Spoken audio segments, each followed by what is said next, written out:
वो एक खुले मैदान में जा पहुंचे जहां दूर एक टमटमाती रोशनी नजर आ रही थी।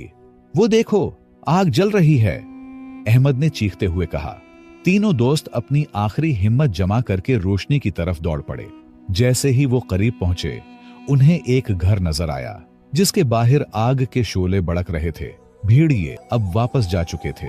अहमद ने कहा, आधी रात को किसी के घर में घुसना तहजीब के खिलाफ है, लिहाजा दरवाजा खटखटाने के बजाय तीनों दोस्त बाहर बैठ गए और सुबह होने का इंतजार करने लगे।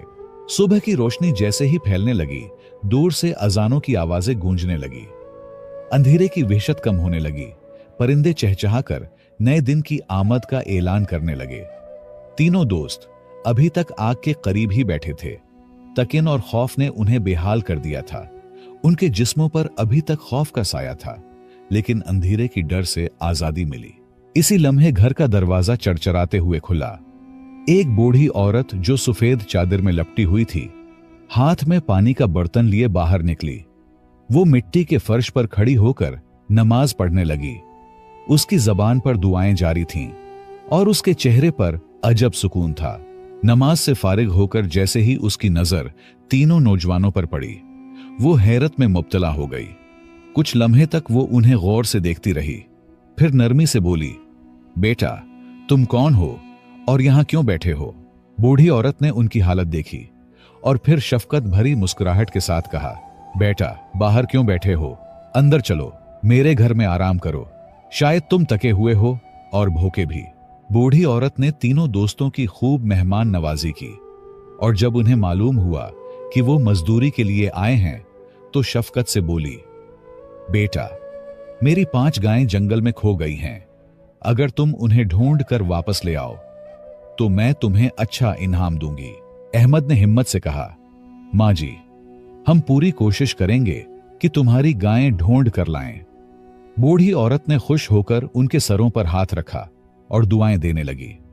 तीनों दोस्तों ने नाश्ता किया और जंगल की तरफ रवाना हो गए। जंगल में खतरनाक जानवर भी थे, मगर तीनों दोस्तों के पास कोई और रास्ता नहीं था। वो पैसों के लिए कुछ भी करने को तैयार थे। दिन भर भटकते, दरख्तों और झाड़ियों में जांघते। आखिरकार शाम होते ही वो बूढ़ी औरत की खोई हुई 5 गायें तलाश करने में कामयाब हो गए। गायें वापस लाते ही बूढ़ी औरत की खुशी का कोई ठिकाना न रहा। उसकी आंखों में तशक्कुर के आंसू आ गए।